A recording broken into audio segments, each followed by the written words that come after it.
passando aqui no Aruanda. Olha, eu vou continuar com a leitura do livro Os Arquétipos da Umbanda, que já tem aí, né, a playlist. Vou dar o prosseguimento, né, faz tempo, né, que eu comecei, né. E também para contar para vocês que, olha, livro de Exu, também do Rubens Saraceni. Não, o outro também é do Rubens Saraceni. Também é um grande estudioso, já falecido, mas foi um grande estudioso dos mistérios aí da Umbanda, né? Para não ficar algo tão misterioso, né? Explica tudo muito bem. Olha, eu estou lendo à noite, antes de dormir, eu estou lendo toda noite um trechinho deste livro aqui, ó, Tradições Ocultas dos Ciganos. Tá? Não conheço esse autor, primeiro livro que eu estou lendo dentro dele, não sei se ele tem outros livros. O interessante desse livro é que é uma vivência dele. Então ele conta o que ele aprendeu com os ciganos, que ele conviveu lá na França, uma tribo, né, de ciganos. Então ele conta a convivência dele com eles, da cultura deles e o que ele aprendeu sobre as tradições, sobre as crenças, né, a maneira como eles se comunicavam, né, com a espiritualidade. Então é um livro muito interessante, até porque na Umbanda, né, nós temos aí a linha dos ciganos, entre as pessoas que gostam da linha de trabalho dos ciganos, da espiritualidade, né, misturam realidade com fantasia, aquilo que as pessoas pensam sobre os ciganos, né, o que eles acham, né, o que eles ouviram dizer assim, mas assim de uma forma romantizada, de uma forma assim fantasiosa. Então eu acredito que é muito importante para entendermos melhor e valorizarmos mesmo, né, com um respeito profundo, né, a cultura dos ciganos, saber mesmo de fontes fidedignas, né, pessoas que realmente conviveram com ciganos, né, aqueles mais antigos, que ainda tinham as suas tradições bem fortes, né. Aqui perto de casa mesmo moram alguns ciganos, né. Inclusive eles têm até um acampamentozinho que parece que agora retiraram, porque a prefeitura me parece que fez um projeto aí de relocação destas minorias, né. Então eles não estão mais nesse acampamentozinho. Quando eu costumava fazer caminhada aqui perto de casa, eu passava lá na frente das tendas deles, mas não estão mais lá, acho que eles foram relocados. Mas a gente percebe que eles são ciganos, sim, que eles têm a sua cultura um pouco diferente da nossa. Eu lembro que uma vez teve uma época que eu fazia muitos vestidos para as meninas, para as ciganas, porque eu costuro, né? E elas vinham, ficavam conversando comigo, era muito divertida, gosto muito de conversar, muito simpáticas, né? E eu lembro que teve uma época que uma das meninas, bem nova, acho que ela devia ter uns 14, 15 anos, ela estava prometida para casar com outro ciganinho. E nesse período, antes do casamento, o ciganinho lá ficou morando na casa da sogra, ficou morando junto com a menina na casa da sogra lá, assim, como uma visita, né, assim, porque são tudo meio parentes também, são tudo parentes. E eu sei que o rapaz, o garoto, ele não conversava com ela. E ela reclamava, ela falava pra mim, mas ele vem, ele fica assim, ele não fala comigo, parece que ele não gosta de mim. E eu achava aquilo tão estranho, né? A gente acha, não é diferente dos nossos costumes, né? A gente casa com o que a gente gosta, né? Geralmente é assim, né? A gente casa por amor, porque tá apaixonado, né? E não significa que não tenha gente que case por interesse, ainda tem, né? Mas assim, normalmente a pessoa casa com quem o coração dela escolhe, né?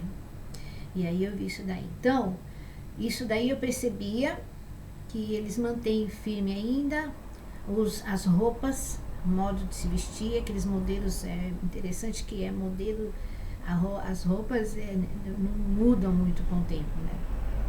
Mas assim, não conhecia muito mais de costumes mais profundos.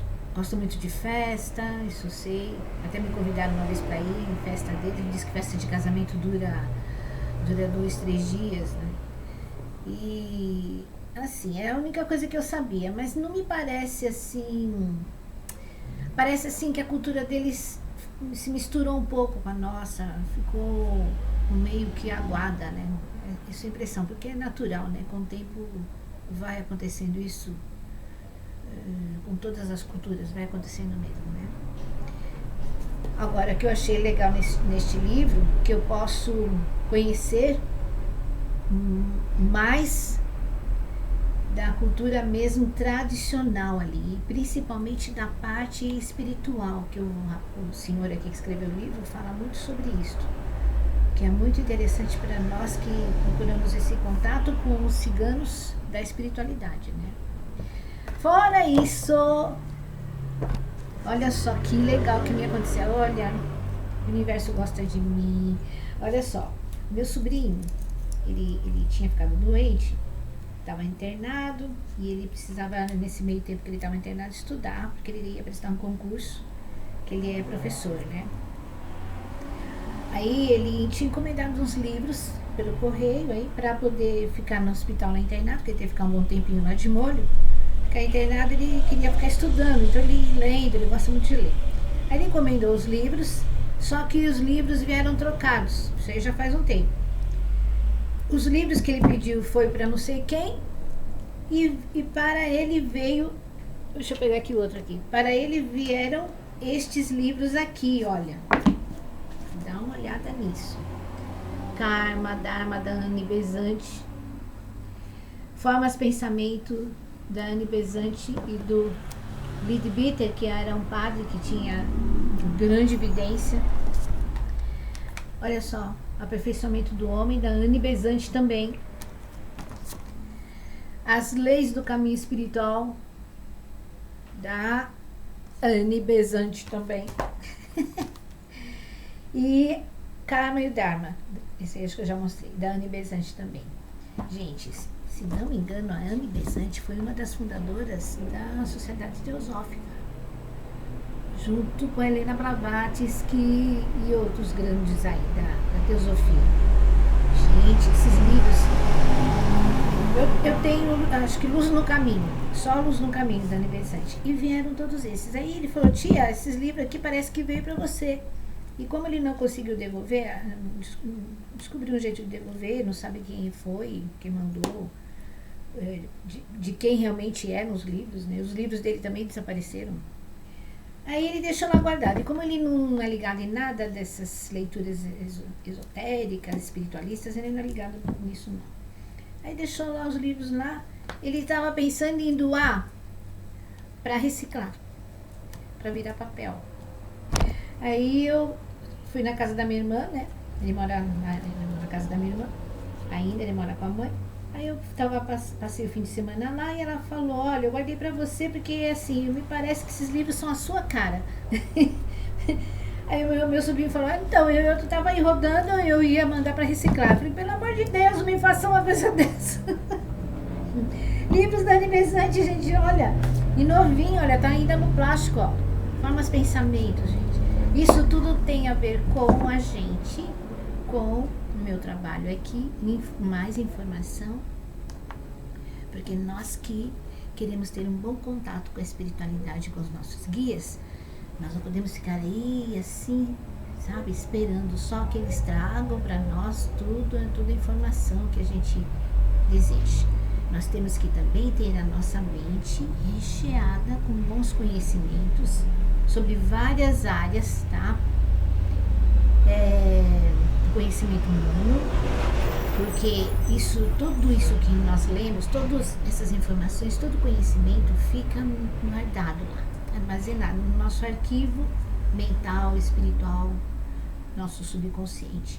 E quando a entidade, principalmente nós que somos médiuns, quando a entidade se conecta com o nosso mental e procura passar alguma mensagem, alguma informação, ela encontra material lá nesse arquivo nosso mental espiritual, com o qual ela pode revestir as ideias que ela está tentando passar para nós. Quanto mais rico, quanto mais informação nós temos na nossa mente, melhor as vestimentas com a qual ela pode revestir a ideia que ela está tentando nos passar.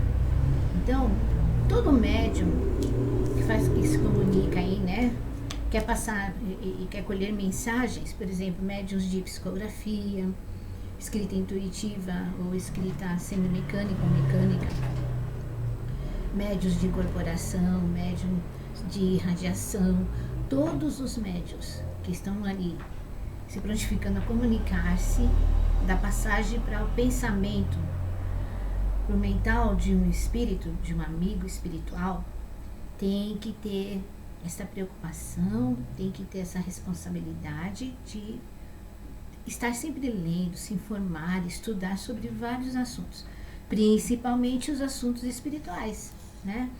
E olha só o universo me confirmando, porque desde que eu comecei a desenvolver minha mediunidade de corporação, já veio, aliás, já há muitos anos mesmo, quando eu não sabia que eu tinha mediunidade de corporação, já vinha para mim essa inspiração, porque para mim está sempre lendo. Então, eu sempre fui em sebo buscar essas leituras mais espiritualistas, mas também sempre vinha para mim ler sobre plantas, ervas medicinais, né, terapias variadas. Então, isso tudo tem a ver com meus guias, eu sei, porque eu acredito que eu tenho guias, acredito não, eu sei que eu tenho guias, por exemplo, os pretos velhos. Os pretos velhos trabalham também com cura, né?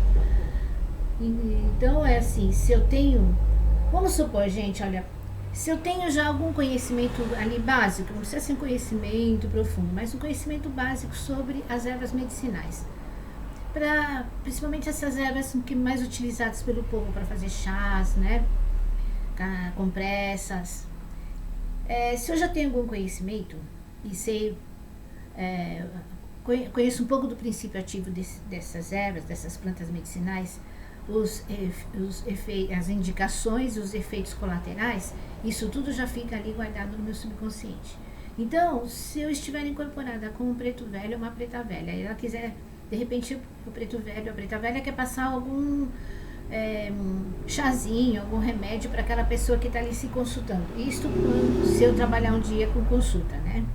Mas geralmente assim, terreiro, os médios de incorporação às vezes eles dão passe e até receitam algum chazinho, esses chazinhos da vovó aí, mas só que mesmo chazinhos da vovó, dependendo da pessoa, às vezes tem contraindicação.